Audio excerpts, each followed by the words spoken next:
नमस्कार, हाम्रो नियमित कार्यक्रम 6 प्रश्नमा स्वागत छ। म नवराज चालिसे।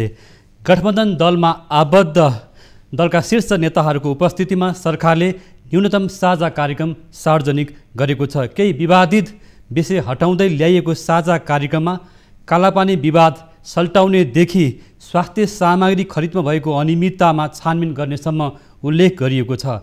स्थानीय तहलाई प्रदेशको क्षेत्राधिकारभित्र ल्याउने प्रावधान सच्चाइ र स्थानीय तहलाई संविधान अनुरूप अधिकार सम्पन्न बनाउने पनि उल्लेख गरिएको छ। साझा न्यूनतम कार्यक्रम कार्यान्वयन गर्न सरकारले राष्ट्रिय सहमतिको पहल गर्ने समेत उल्लेख गरिएको छ।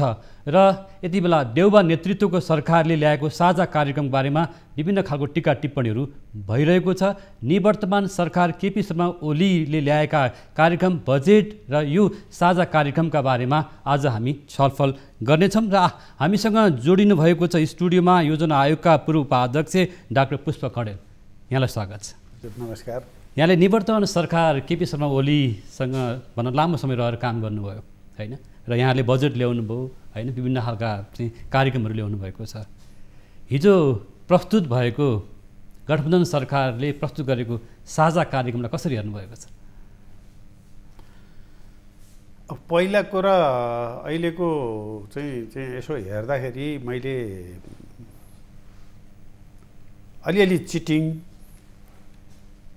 अलिअलि क्यारियन भन्छ नि, अलिअलि चाहिँ त्यो चाहिँ पुरानो कार्यक्रम, तर चाहिँ त्यसलाई उल्लेख नगरिकन विगत सरकारका कामका उपलब्धिहरूलाई, बरु शेरबहादुरजीले पहिला संसदमा भाषण गर्दाखेरि विगत सरकारका उपलब्धिहरूलाई चाहिँ हामी अगाडि लिएर जान्छौँ भनेर भन्नुभएको थियो। ती कुराहरूलाई पनि नराखिकन मैले चाहिँ कस्तो ठाने भनेदेखि आजकल यो अनुसन्धान गर्नेहरूको चाहिँ कता कतै कुराहरू आउँछ क्या, प्लेगरिजम भन्छ नि, कुरा धेरै चाहिँ उसै गरेर राख्ने तर उसलाई क्रेडिटसम्म पनि नदिने, त्यस्तो खालको पनि स्थिति देख्छु।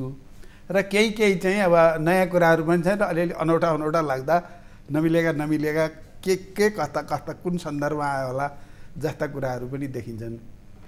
मैले चिटिङ यस अर्थमा भनिराखेको कि हामीले चाहिँ सरकार बनाइसकेपछि त्यति बेला 14औं योजना चलिरहेको स्थिति थियो। 14औं आवधिक त्रिवर्षीय योजना थियो, त्यसलाई क्यारियन गरेर हामीले 15औं आवधिक योजना निर्माण गरेका थियौँ।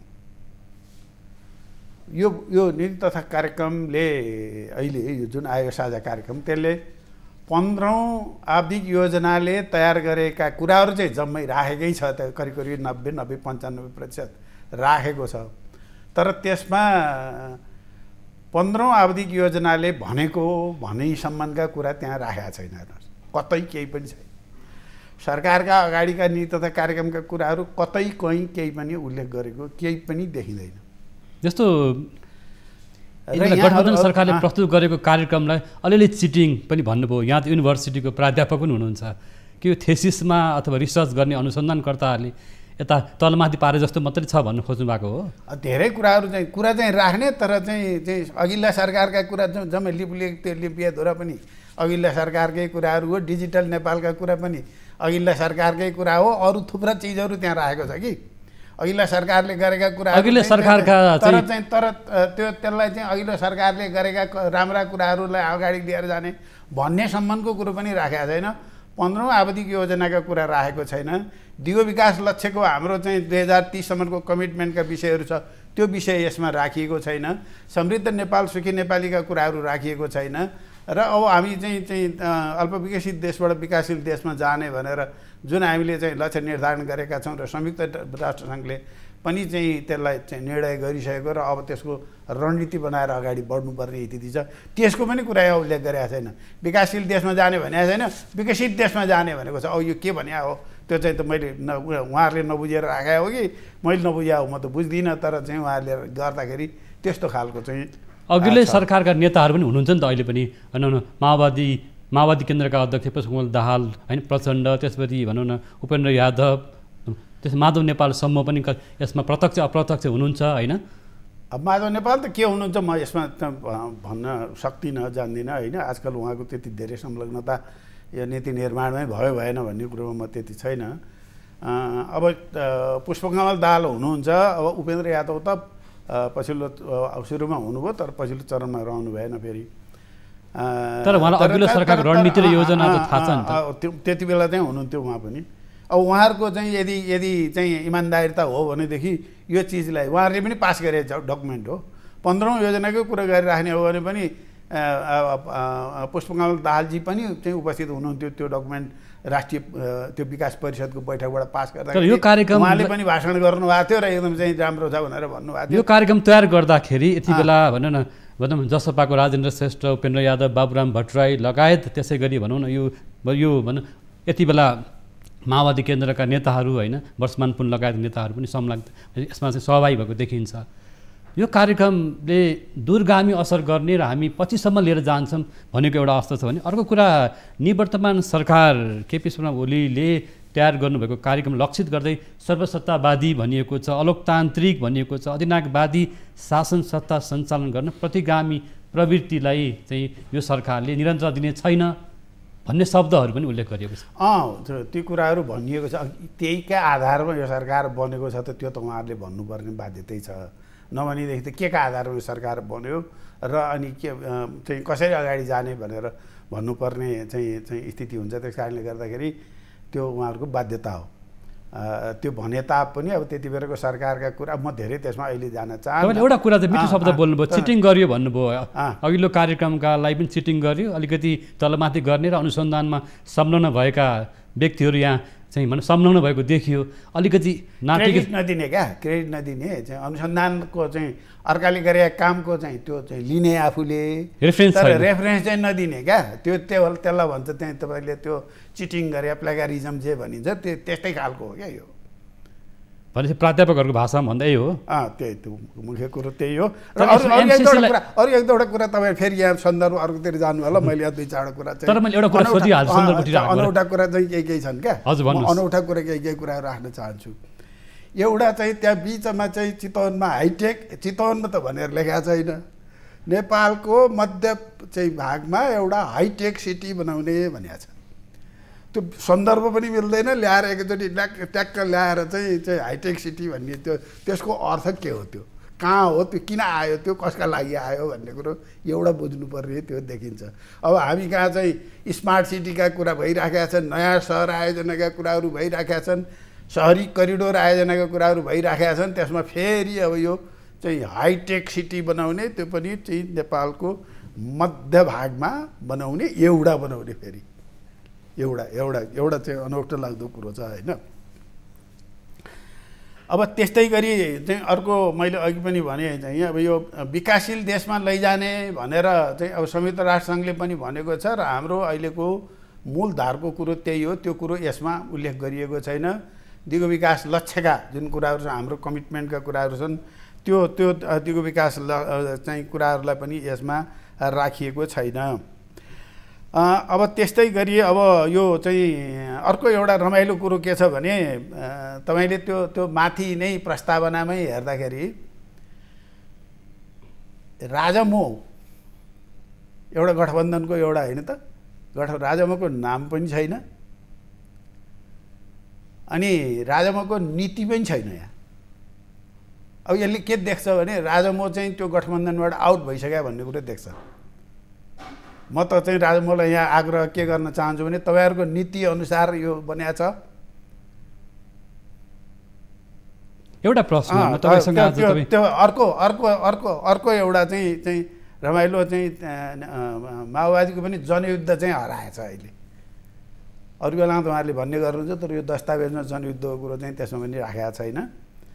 अब नेपाली काङ्ग्रेसको त चाहिँ संसदीय जुन प्रजातन्त्र माओवादी फेरि आएको हो। अब यसको मतलब माओवादी मात्रै होइन, फेरि नि त अब सबै फेरिया देखिन्छ होइन। मैले यसो हेर्दाखेरि चाहिँ अब माओवादीको रातो कङ्ग्रेसको निलो मिलेर अब खैरो रङ भयो जस्तो लाग्यो मलाई। त्यो त उहाँहरूले भन्नै भएको छ त यो गठबन्धन चाहिँ चुनावसम्म जान्छ, अलि लामो समय चुनावसम्मको होइन पछिसम्मको भनेको छ नि। यो त नेपालमा दूरगामीसम्म जान्छ। यो त संविधानको स्पिरिट चाहिँ तपाईँले चाहिँ बहुदलीय प्रतिस्पर्धात्मक लोकतन्त्र भनेर हाम्रो संविधानको प्रस्तावनामा भनेको छ, त्यसको विरुद्धमा छ यो। पदकजी एउटा कुरा अब चाहिँ गठबन्धन संस्कृति बढाएर लिएर जाने, सिन्डिकेट कार्टेलिङ बनाएर अगाडि बढाएर लिएर जाने भन्ने खालको पो छ। पदकजी एउटा कुरा म यो नागरिकको तहमा भित्री कुरा आएको एउटा प्रश्न सोध्न चाहन्छु। ओली सरकारलाई यो गठबन्धन दलहरूले प्रतिगामी हिजो राजा ज्ञानेन्द्रको जस्तै प्रतिगामी शैलीको अथवा यो अहिलेको भनी परिवर्तित यो राजनीतिक प्रणाली विरुद्ध हो, यो सङ्घीयताको विरुद्ध, धर्मको विरुद्ध यहाँ कुराहरू छ नि, यसको किसिमको संज्ञा दिएको छ कि तपाईँहरू त्यही बाटो जाँदै हुनुहुन्थ्यो? अब त्यो अर्थ त उहाँहरूले अघि पनि भनिसकेँ मैले, एउटा बेसमा त टेक्नु पऱ्यो नि त। उहाँहरूले त्यही बेसमा टेकेर उहाँहरूले यी कुरा गरिराख्नु भएको छ। अब सङ्घीयताकै सन्दर्भमा, धर्मनिरपेक्षका सन्दर्भमा कहीँ तपाईँले चाहिँ त्यस्तो खालको एकदमै चाहिँ आमूल परिवर्तन गर्ने भनेर बोलेका देख्नु भएको छ र? व्यक्तिगतको कुरा गर्नुहुन्छ त नेपाली कङ्ग्रेसभित्र छैन? शशाङ्कजीले ल्याउनु भएन हिन्दू धर्ममा जानुपर्छ भनेर, त्यहाँभित्र छैन? सङ्घीयताको बारेमा त्यहाँ बोलेका छैनन्, कसैले बोलेका छैनन्, अरूले बोलेका छैनन्। माओवादीभित्र नबोलेको स्थिति छ, माओवादीभित्र नि बोलेका छन्, अर्कोभित्र नि बोलेका छन्। त्यसमा व्यक्तिगत विचारहरू हुन्छ, पार्टीको विचारमा कहीँ चाहिँ दायाँ बायाँ भएको छ भनेदेखि पूर्व प्रधानमन्त्री केपी शर्मा ओलीलाई अलि बढी चाहिँ आरोप संघीयता विरोधी भनेर लगाइएको छ। अर्को चिज फेरि मैले के भन्न चाहन्छु भनेदेखि चाहिँ कुनै पनि चिज चाहिँ समयले टेस्ट गर्दै लिएर जान्छ र त्यहाँ देखिएका कमी कमजोरीहरूलाई सुधार गर्दै लिएर जाने र नयाँ हिसाबले जाने यो निरन्तर प्रक्रिया हो। यदि हाम्रा यी कार्यान्वयनका प्रक्रियामा कहीँ कमजोरी देखियो भनेदेखि त्यसलाई सुधार गरेर जाने, नयाँ हिसाबले जाने कुरो कुनै अन्यथा हुँदैन। त्यसमा एउटा प्रसङ्ग जस्तो यहाँले हिजो पूर्व अर्थमन्त्री डाक्टर युवराज खतिवडासँगै पनि काम गर्नुभयो भन नि, यो योजना आयोगको उपाध्यक्ष रूपमा रहेर अलिकति प्रश्नहरू अहिले गठबन्धन सरकारको तर्फबाट लागेको आरोप म एक दुईवटा प्रश्न सोध्न चाहन्छु। प्रधानमन्त्री केपी शर्मा ओलीले महत्त्वपूर्ण निकायहरू आफ्नो मातहतमा राख्नुभयो, सम्पत्ति शुद्धिकरण, राजस्व अनुसन्धान, विशेष प्रहरी लगायतका निकायले केन्द्रीकृत गर्नुभयो भन्ने आरोप छ। होइन, त्यो गरेकै हो, त्यो गरेकै हो र जानी जानी गरेको हो। किन गरियो भने जस्तो चाहिँ सम्पत्ति शुद्धिकरण विभाग र चाहिँ राजस्व अनुसन्धान विभाग अर्थ मन्त्रालय अन्तर्गत रहँदा तिनै कर्मचारी चाहिँ कहिले राजस्व अनुसन्धानमा जाने, कहिले सम्पत्ति शुद्धिकरणमा जाने, कहिले भन्सारमा जाने, कहिले आयकरमा जाने र त्यो सेटिङ त्यो एउटा सर्कल रहिराख्ने अनि एउटालाई अर्कोको चाहिँ त्यो उन्मुक्ति दिनेतिर मात्रै जाने र त्यसको प्रभावकारिता कम हुने भएर त्यो जानी नै त्यहाँ लगेको। प्रधानमन्त्री अन्तर्गत लगाएर प्रधानमन्त्री कार्यालय अन्तर्गत लगिएको हो र त्यो अहिले चाहिँ त्यसको प्रभावकारिता जाँचेर हेऱ्यो भनेदेखि त्यो स्टेप थियो कि थिएन राम्रो भनेर भन्ने कुरो थाहा हुन्छ। त्यस कारणले म त आग्रह के गर्छु भने हिजोको त्यो राजस्व अनुसन्धान र आजको राजस्व अनुसन्धान, हिजोको सम्पत्ति शुद्धिकरण र आजको सम्पत्ति शुद्धिकरण, यी सबैको पर्फर्मेन्सलाई चाहिँ कम्पेरिजन गरेर हेरियोस् र त्यसको आधारमा निष्कर्ष निकालियो। त्यसको निष्कर्ष निकालेर यदि यो गलत र अर्थ मन्त्रालय अन्तर्गतै राख्दा प्रभावकारी हुने देखिन्छ भने लगे भयो, त्यो केही फरक परेन। त्यो एउटा टेस्ट गरिएको थियो, त्यसो गर्दा राम्रो हुन्छ कि भनेर। किनभने एउटा कुरा जस्तो सम्पत्ति शुद्धिकरण अन्तर्गत पनि सम्पत्ति शुद्धिकरण विभागले खासै ठुल्ठुलो कारबाही गरेको देखिएन कि भनौँ सम्पत्ति लुकाउने होइन, अकुज सम्पत्ति कमाउने, अवैध तरिकाले भनौँ सम्पत्ति आर्जन गर्ने व्यक्तिहरूलाई एउटा दायरामा ल्याएको देखिएन, एउटा कुरो। अर्को अनियमितताहरू बढ्यो अथवा भ्रष्टाचार बढ्यो भनेर पार्टीभित्र नेकपाभित्रकै नेताहरूले पनि आरोप लगाएको अवस्था छ, गुनासो गरेको अवस्था छ। एउटा कम्युनिस्ट पार्टीको सरकारमा यो भ्रष्टाचार बढ्यो भन्ने गुनासो चाहिँ व्याप्तै छ। अब आरोप त नलगाइकन चाहिँ त्यसबाट उम्किन सक्ने चाहिँ उपाय हुँदैन। बाहिर निस्किनलाई पनि एउटा आरोप त लगाउनु पर्यो। तर म के ठान्दछु भनेदेखि सम्पत्ति शुद्धिकरण विभागलाई अलि बढी प्रभावकारी भएन कि? सम्पत्ति शुद्धिकरणले त प्रभावकारी हुनलाई हामी कहाँ धेरै गाह्रो छ कि, किनभने हाम्रो इकोनोमी नै ट्रान्सपारेन्ट छैन। हाम्रो इन्फर्मल इकोनोमी नै लगभग 50% छ भनेर भनिन्छ। अब चाहिँ 50% चाहिँ व्यावसायिक संस्थाहरू दर्ता नगरी काम गर्छन्, अब 50% व्यावसायिक संस्थाले चाहिँ अकाउन्ट राख्दैनन् भनेर हाम्रो चाहिँ इकोनोमिक सेन्ससले देखाएको छ। भनिसकेपछि र हाम्रो ओपन बोर्डर छ, चाहिँ आयात निर्यातका कुराहरू इन्फर्मल्ली कति भइरहेका छन्, फर्मल्ली कति भइरहेका छन्। त्यस कारणले र यो समग्रमा हाम्रो चाहिँ समग्र इकोनोमी ट्रान्सपारेन्टमा चाहिँ नभइसकेको र सबै टास्कको दायराभित्र आउनुपर्नेहरू दायराभित्र नआइसकेको यो स्थिति छ। त्यस कारणले गर्दाखेरि अहिले सम्पत्ति शुद्धिकरणले चाहिँ कामै गर्नै पर्दैन गर्नै सक्दैन भन्ने कुरो त होइन मैले भन्न खोजेको। मैले भन्न खोजेको जति प्रभावकारिताका साथ काम गर्न पर्ने हो त्यो गर्न सक्दैन, किनभने त्यहाँ चाहिँ तपाईँको अलिकता केही न केही चाहिँ त्यो स्पेस हुन्छ, खेल्ने स्पेस। भने त्यहाँ सेटिङ हुन्छ। सेटिङ भन्दा नि खेल्ने स्पेस हुन्छ। गर्न चाह्यो भने गराउन कसैलाई चाहिँ अब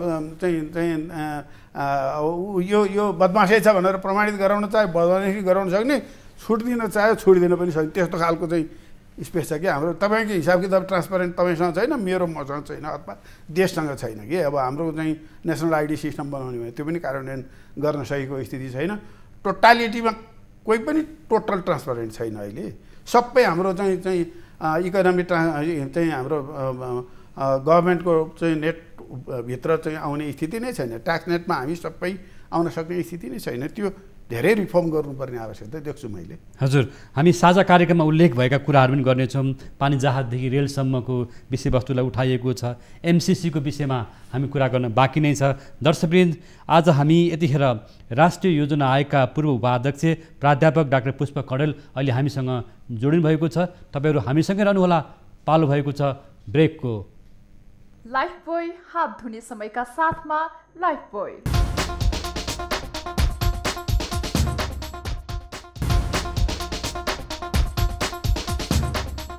ब्रेकपछि यहाँलाई फेरि पनि स्वागत छ। दर्शकवृन्द, हामी हाम्रो नियमित कार्यक्रम 6 प्रश्नमा छौँ। यतिखेर हामीसँग जोडिनु भएको छ राष्ट्रिय योजना आयोगका पूर्व उपाध्यक्ष प्राध्यापक डाक्टर पुष्प कँडेल। कि यति बेला देउबा नेतृत्वको सरकारले साझा कार्यक्रम प्रस्तुत गरेको छ। यो साझा कार्यक्रमको बारेमा विभिन्न टिका टिप्पणीहरू पनि भइरहेका छन्। हामी नै विषयमा कुराकानी क्रमलाई अगाडि बढाउनेछौँ। फेरि पनि यहाँलाई स्वागत छ। हस्, धन्यवाद। यो एमसिसीको विषयमा यो साझा कार्यक्रममा उल्लेख गरिएन नि के तपाईँहरूको पहिले भने भएर मैले चिटिङ भने चाहिँ त्यही हो क्या भने यसमा के निवर्तमान प्रधानमन्त्री केपी शर्मा ओलीसँग पहिले सहमति हो? केही सहमति केही भए पनि छैन, कुराकानी भए पनि छैन चाहिँ मेरो जानकारीमा भएसम्म। यो चिटिङ भने मैले त्यही भएर हो। त्यहाँ के कुराहरू चाहिँ राख्दाखेरि चाहिँ त्यो यस्तो चाहिँ अब खुसी बनाउन सकिन्छ त्यस्ता कुरा राख्ने, विवादका कुरा नजाने। अब अस्ति स्थानीय तहलाई एकदम चाहिँ प्रदेश अन्तर्गत राख्ने भनेर चाहिँ उहाँहरूले लिएर आउनु भएको थियो। त्यो बाहिर चाहिँ विवाद भएपछि त्यो कुरो गर्नुभयो। उहाँहरूको हेर्दाखेरि त एउटा चिज त म के भन्न यहाँ चाहन्छु भनेदेखि यो फोरम मार्फत यसो त्यो स्पिरिट हेर्दाखेरि चाहिँ सङ्घीय सरकार विघटन गर्ने भनेर चाहिँ लेख्नु भएको छैन उहाँहरूले। के त्यो पनि डर छ? त्यो स्पिरिट त्यस्तो देखिन्छ यहाँ त। तर उहाँहरूले यहाँलाई चाहिँ आलोचना गर्नुभयो सङ्घीयताको विरोधी भनेर। सङ्घीयताको विरोधी त चाहिँ विरोधी पनि छन्, समर्थक पनि छन्। यसमा त म अहिले डिबेटमा जान चाहन्न होइन, किनभने अब हामीले स्वीकार गरिसकेका छौँ। हिजो एक किसिमको चाहिँ कुनै बेला बहस गरिएको थियो होला। तर अहिले सङ्घीय सरकारलाई कमजोर बनाएर सङ्घीय सरकारका चाहिँ कामहरूमा रिभ्यू गर्नुपर्ने छ। तिनटै तहको रिभ्यू गरेर अनि त्यसपछि यसलाई त्यही अनुसारको व्यवस्थापन गर्ने भने भए त्यो महान हुन्थ्यो। सङ्घीय तहमा पनि कहाँ छन् कमजोरी, प्रदेशमा पनि कहाँ छन्, स्थानीय तहमा पनि कहाँ छन्। त्यो अब त्यहाँ नगरेर सङ्घीय सरकारलाई चाहिँ एकदमै चाहिँ अब अहिलेको स्थितिबाट झनै कमजोर बनाउँदै लिएर जाने खालको चाहिँ उहाँहरूको डकुमेन्ट हेर्दाखेरि त्यस्तो खालको देखिन्छ। अर्को उहाँहरूले चिटिङ कहाँ गर्नुभएको छ भने संविधान संशोधन गर्ने भन्ने छ। मैले यसो हेरेँ उहाँहरूको नीति र त्यो माथि 11वटा प्राथमिकता भनिएको छ। अब प्राथमिकतामा चाहिँ त्यो कोभिड अर्थतन्त्रलाई पुनरुत्थान गर्ने कुरो 8औँ प्राथमिकता लगेर राखिएछ।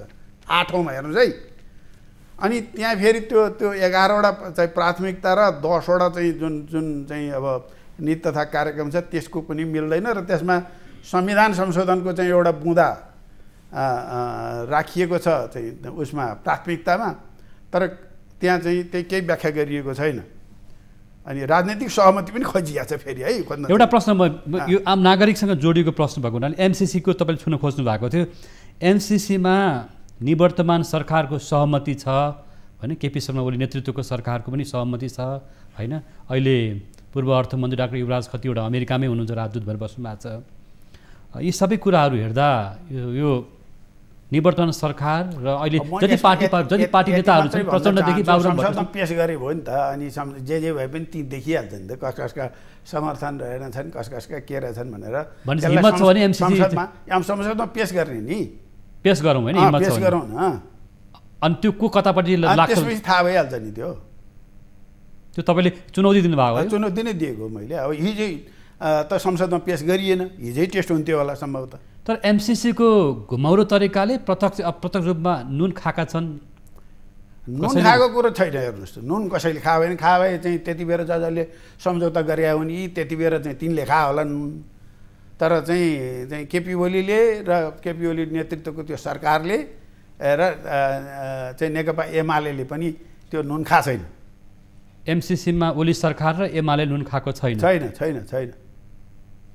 तर ओली सरकार भारतसँग निकै नजिक देखियो भन्ने गुनासो आयो। छिमेकी देशसँग चाहिँ अब तपाईँ के चाहिँ झगडा गरेर बस्ने सधैँ। तर मोदीसँग एउटा खालको सम्बन्ध थियो नि त ओली सरकारको, होइन? चीनसँग पनि सम्बन्ध थियो, भारतसँग पनि सम्बन्ध थियो। चाहिँ त्यो इस्युका आधारमा लडाइँ भएको थियो। हिजो चाहिँ नाकाबन्दीको बेलामा त्यो एउटा इस्यु थियो, लडाइँ भयो। त्यस्तै गरी अब यो चाहिँ कालापानी लिम्पिया धुरा चाहिँ लिपुलेकका त्यो एउटा इस्यु थियो। त्यो इस्युका आधारमा पनि लडाइँ भयो। संसदमा पनि प्रधानमन्त्रीजीले चाहिँ निकै नै चर्को आवाज उठाउनु भयो त्यसका सन्दर्भमा। तर ती इस्युहरू अब क्रमशः चाहिँ बहस छलफलबाट समाधान गर्ने भनेर भनिसकेपछि सधैँ छिमेकी देशसँग लडाइँ गरेर त। तर पछिल्लो दिनमा राजनीति विश्लेषकहरूले पनि लेखेका छन्, होइन, बोलेका पनि छन्। पछिल्लो दिनमा निवर्तमान प्रधानमन्त्री ओलीज्यू र अथवा मोदी सरकार अथवा मोदी बीचको निकट राम्रो सम्बन्ध थियो भनिन्छ नि। सम्बन्ध त राम्रै बनाउनु पऱ्यो नि त। छिमेकी राम्रो अन्डरस्ट्यान्डिङ पनि थियो। छिमेकीसँग सम्बन्ध त राम्रो बनाउनु पऱ्यो। चीनसँग पनि थियो। चीनसँगको सम्बन्ध अलिकति शत्रुता हाम्रो त त्यो त एउटा विषय म एउटा जोडिहालेँ। सरकारको नीति होइन, मैले भन्छु सरकारको नीति सबैसँग मित्रता, कसैसँग पनि शत्रुता नराख्ने भन्ने त मूल नीतिमै छ त प्रधानमन्त्रीको चाहिँ। एउटा कुरा चाहिँ जस्तो त्यस कारणले गर्दाखेरि त्यो इन्डियासँग राम्रो सम्बन्ध भयो भनेर झगडा एकदम आत्तिनु पर्ने के गर्नुपर्ने भन्ने केही पनि छैन। एउटा कुरा साझा कार्यक्रममा के छ भन्दाखेरि स्वास्थ्य सामग्रीको खरिदमा भएको अनियमितता छानबिन गर्ने भनेर ठुलो प्रश्न उठाइएको छ एउटा कुरा। अर्को कुरा चाहिँ हिजो कोभिड नियन्त्रणमा सरकारले सकेन, खोप ल्याउन सकेन, भ्याक्सिन ल्याउन सकेन, अब चाहिँ चैतसम्म सबैलाई भ्याक्सिन लगाइनेछ भनेर सरकारले योजना अगाडि सारेको छ। अब भ्रष्टाचारको कुरा त खोजे भइगयो, होइन? खोजेर चाहिँ त्यो दुधका दुध पानीका पानी बनाइदिए भइहाल्यो। कोही खान्छन् भनेदेखि, यदि खाएका छन्, खान खोज्छन् भनेदेखि यो त्यो चाहिँ प्रधानमन्त्रीले चाहेको कुरो पनि होइन र चाहिँ तत्कालीन सरकारले चाहेको कुरो पनि होइन, अहिले नेकपा एमाले चाहेको कुरो पनि होइन। भ्रष्टाचार गर्नेलाई कारवाही गर्ने कुरोलाई नेकपा एमाले हार्दिक स्वागत गर्छ। तर अनुसन्धान चाहिँ हुनु पर्यो। यो बाहिर प्रचार गर्नको लागि मात्र होइन। मलाई के लाग्छ भने उहाँहरूले गर्न सक्नुहुन्न। किन सधैँ छैन, नभए के गर्नुहुन्छ उहाँहरूले? पहिलो प्राथमिकता त्यही देखाउनु भएको छ। अब राम्रो हो, मैले त राम्रो भने त्यो मात्रै होइन, अरू पनि गरौँ न। हिजोकादेखि गरौँ। अहिले चाहिँ विद्युत प्राधिकरणका चाहिँ सिइओ फेर्नेदेखिको अनेक कुराहरू चाहिँ ल्याइराखिएको छ। त्यसका पनि कुराहरू सिक्वेन्स हेरेर तपाईँहरूले विश्लेषण गर्नुहोस् न। कहाँ के छ, किन फेर्ने हो, कसरी फेर्ने हो भन्ने कुरा, यी तमाम कुराहरू छन् नि त। सबैको गरौँ भ्रष्टाचारको छानबिन, त त्यसमा केही फरक छैन। हिजोको राजनीतिक नियुक्तिहरू बदल गरिँदैछ, होइन? त्यो त अब गरे हो नि त। त्यो सरकारले आफ्नो चाहिँ नजिककालाई गर्ने कुरालाई मैले फेरि त्यति धेरै किन। अर्को एउटा प्रश्न जस्तो पानी जहाज रेलको प्रसङ्ग हिजोको सरकारले निकै चलाएको थियो, होइन? आज पनि यातायात क्षेत्रको विकास गर्न स्थल, हवाई, रेलमार्ग, पानी जहाज र केबुल कार सेवालाई एकीकृत योजनाको रूपमा अगाडि सार्ने भनिएको छ एउटा। अनि यो भनेको हिजो ओली सरकारको प्राथमिकतालाई त्यही हो त मैले भनेको। त्यही त हो चिटिङ भनेको। क्रेडिट चाहिँ नदिने, चिटिङ चाहिँ गर्ने भने त्यही भनेको छु त मैले। तर यो चिटिङ त होइन नि त, यसलाई निरन्तरता दिएको भन्नु मिल्दैन हो त। भन्नु पनि पर्यो नि त। पुरानो विगतका सरकारले चाहिँ ल्याएका यी कुराहरूलाई चाहिँ हामीले निरन्तरता दिएका छौँ भन्दा के सानो हुन्थ्यो? उपाध्यक्ष, एउटा प्रश्न, यहाँ त्यहीँ बसेर काम गर्नुभयो भने प्रधानमन्त्री रोजगार कार्यक्रम, कृषि आधुनिकीकरण परियोजना, राष्ट्रपति शैक्षिक कार्यक्रममा बढी कार्यकर्ताहरूलाई पैसा बाँडियो, कार्यकर्तालाई नियुक्ति गरियो, अथवा त्यसको लक्ष्य अनुसार कार्यक्रम अगाडि आउन सकेन भन्ने गुनासो चाहिँ छ, निकै गुनासो छ। कार्यकर्ता भर्ता गऱ्यो भने चाहिँ म मान्दिनँ। तर चाहिँ राष्ट्रपति शैक्षिक सुधार कार्यक्रम, प्रधानमन्त्री रोजगार कार्यक्रम, मैले भन्न खोजेको, मैले त्यो प्रत्येकलाई भन्न खोजेको, राष्ट्रपति शैक्षिक सुधार कार्यक्रमको खास गरी शैक्षिक सामग्री वितरणमा त्यो प्रयोग भयो अहिले, होइन? त्यो कार्यकर्तालाई वितरण भयो होइन, कर्मचारी भर्ना पनि त्यसमा गरिएको छैन। त्यो सोझै स्कुललाई पठाइएको हो। प्रधानमन्त्री रोजगार कार्यक्रम जुन छ त्यसमा चाहिँ हामीले अस्ति भर्खर राष्ट्रिय योजना आयोगले पनि त्यसलाई चाहिँ मूल्याङ्कन गऱ्यौँ, आन्तरिक मूल्याङ्कन। र त्यसले के देखायो भनेदेखि केही हामीले त्यसलाई पुनर्मूल्याङ्कन गरेर व्यवस्थित गर्नुपर्ने आवश्यकता छ। कार्यक्रम आएछ राम्रो छ, तर सबैले त्यो अनुसार बुझेको स्थिति पनि देखिएन, त्यो अनुसार प्रयोग भएको स्थिति पनि देखिएन। त्यसकारणले यसलाई पुनर्मूल्याङ्कन गरेर फेरि अझै सुधारेर राम्रो बनाउनु पर्ने देखिन्छ। अब प्रधानमन्त्री कृषि आधुनिकीकरण कार्यक्रम पनि जुन स्पिरिट हो त्यो स्पिरिट अनुसार जान सकेको छैन। खास गरी अनुदान वितरणको पाटो चाहिँ अब हामी कहाँ त चाहिँ हामी ठुल्ठुला मन्त्री नेताहरूको देख्नु भएको छ नि, तपाईँले चाहिँ बाख्रा पालन के पालन भनेर अनुदान लिने, अनि त्यसपछि त्यो अनुदान चाहिँ लिने अब त्यस्तै खालको प्रधानमन्त्री कृषि आधुनिकीकरण कार्यक्रममा पनि जुन अनुदान वितरण गरिएको छ त्यो अनुदान वितरण चाहिँ सही प्रयोग भएन भन्ने खालको चाहिँ कुरा आएको छ। त्यसको पनि हामी मूल्याङ्कन गर्ने कार्यक्रममा राखेका थियौँ, तर त्यो चाहिँ अब प्रक्रियामै थियो। एउटा प्रश्न छोटकरीमा केही न केही रिभ्यू गर्नुपर्ने आवश्यकता चाहिँ छ। जस्तो हामीले अहिले हेर्दाखेरि सङ्घीय बजेट पनि, त्यस गरी प्रदेशको बजेट, स्थानीय तहको बजेट खासै खर्च गर्न सकिएन होइन। त्यो पनि असारे विकासको रूपमा खर्च गरियो, त्यसले आर्थिक अनियमितता भ्रष्टाचार बढायो भनेर यहाँहरू अर्थशास्त्रीहरूले बोल्दै पनि आउनुभएको। यति बलियो सरकार हुँदा पनि खर्च गर्न किन सकेनौँ? अब खर्च गर्ने चाहिँ धेरै चाहिँ मेकानिजमहरू मिल्नुपर्ने हुँदो रहेछ होइन। हाम्रो मैले फेरि भन्ने कुरो के छ भने हाम्रो प्रणालीगत समस्याहरू छन्, एउटा मात्रै समस्या छैन। समस्या चाहिँ तपाईँको आयोजना पहिचानदेखि आयोजना छनौट, अब टेन्डरिङ प्रक्रिया, प्रोक्युरमेन्टको प्रक्रिया भयो, त्यसपछि त्यसको इम्प्लिमेन्टेसन, सरुवा बढुवाका कुराहरू, दण्ड पुरस्कारका कुराहरू, अनुगमनका कुराहरू, ठेक्का प्रणालीसँग सम्बन्धित ठेकदारहरूको नियमनका कुरा, टोटलमा ठेकदारहरूको कपासिटीको कुरो, गभर्मेन्टको कपासिटीको कुरा, यी सबै विषयहरू जोडिएर चाहिँ यो खर्च कम हुने स्थितिमा पुगिरहेको स्थिति छ। त्यस कारणले टोटल सिस्टम रिफर्मतिर हामीले जानुपर्ने हुन्छ र त्यो जानको लागि अब तत्कालीन राष्ट्रिय योजना आयोग भनौँ, अब मेरो नेतृत्वको उपाध्यक्ष म भएको बेलाको त्यति बेला चाहिँ परियोजना ब्याङ्क प्रणालीमा हामी जाने र चाहिँ एउटा चरण पुरा गरेका परियोजनाहरूलाई मात्रै चाहिँ कार्यान्वयनमा लाने भनेर हामीले भनेका थियौँ र त्यसको काम आधाउधी भएको थियो। लाग्छ अब सरकारको हुन त यो नीति तथा कार्यक्रममा त्यो छैन, यो साझा कार्यक्रममा त्यो राख्नु पर्थ्यो। प्रोजेक्ट गभर्नेन्सका कुरा चाहिँ त्यहाँ राख्नुपर्ने हुन्थ्यो, प्रोजेक्ट गभर्नेन्सका कुरा उहाँहरूले राख्नु भएको छैन। मलाई त कहिले काहीँ यसो हेर्दाखेरि यो टिप्पण टापन गरेर राखे हो कि जस्तो पनि लाग्छ। चाहिँ हाम्रो मेन समस्याको चुरो, टोटल गभर्नेन्स सिस्टमको चुरो चाहिँ नबुझेको, तर कुरा चाहिँ राख्नुपर्ने भए हुनाले गर्दाखेरि चाहिँ अब टिपटाप गर्दाखेरि नमिलेको कता के जस्तो खालको पनि देखिन्छ, तर राख्नुपर्ने त्यो थियो। मलाई लाग्छ अहिलेको राष्ट्रिय योजना आयोगले पनि, किनभने पुराना साथीहरू पनि हुनुहुन्छ त्यहाँ, पहिलाको त्यसको चाहिँ स्पिरिट पनि बुझ्नु भएको छ। त्यस हुनाले यो टोटल हाम्रो यो चाहिँ प्रोजेक्ट गभर्नेन्स सिस्टमको रिफर्म गर्नको लागि, एक्सपेन्डिचर प्याटर्नलाई अलि राम्रो बनाउनको लागि चाहिँ प्रोजेक्ट ब्याङ्क सिस्टम र त्योसँग जोडिएका अनुगमन प्रणालीलाई सुधार गर्नेतिर जान्छ होला भन्ने आशा गर्छु मैले। हस्, अरू केही बाँकी छ एक छोटकरीमा? चाहिँ अब हाम्रो समय त पुरा भयो।